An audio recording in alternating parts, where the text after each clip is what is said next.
اور وہاں سے 3 دن کی جماعت بنا کر ہر مہینے نکلو. اپنی مسجدوں میں نمازیوں کو بڑھانے کی سوچ بچار کرو کہ اپنی مسجدوں کو آباد کیسے کر، گھروں کا ماحول کیسے دین والا بنے، مسجدیں کیسے آباد ہوں، پورا بازار میں کوئی بے نمازی نہ ہو. یہ سوچ بچار کرو گے تو اللہ راہیں کھولتا جائے گا اور کھولتا جائے گا. اور دعوت کے کام کا چلنا اس بات کی نشانی ہوتی ہے کہ اللہ ہدایت کو وجود دینا چاہتا ہے. 83 سال سے اللہ اس محنت کو چلا رہا ہے. کتنے اتار چڑھاؤ کے باوجود اور کتنے عام سادہ درجے کے مسلمان ہیں، لیکن اللہ اس کو 6 بر اعظم میں اٹھا رہا ہے. یہ اللہ کا ارادہ نظر آ رہا ہے اب ماتھے کے آنکھوں سے کہ اللہ ہدایت کو وجود دینا چاہتا ہے.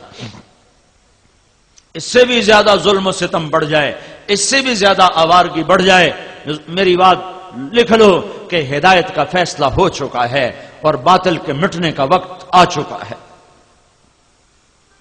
جو سبب بنیں گے شاد و آباد ہو جائیں گے، نہال ہو جائیں گے.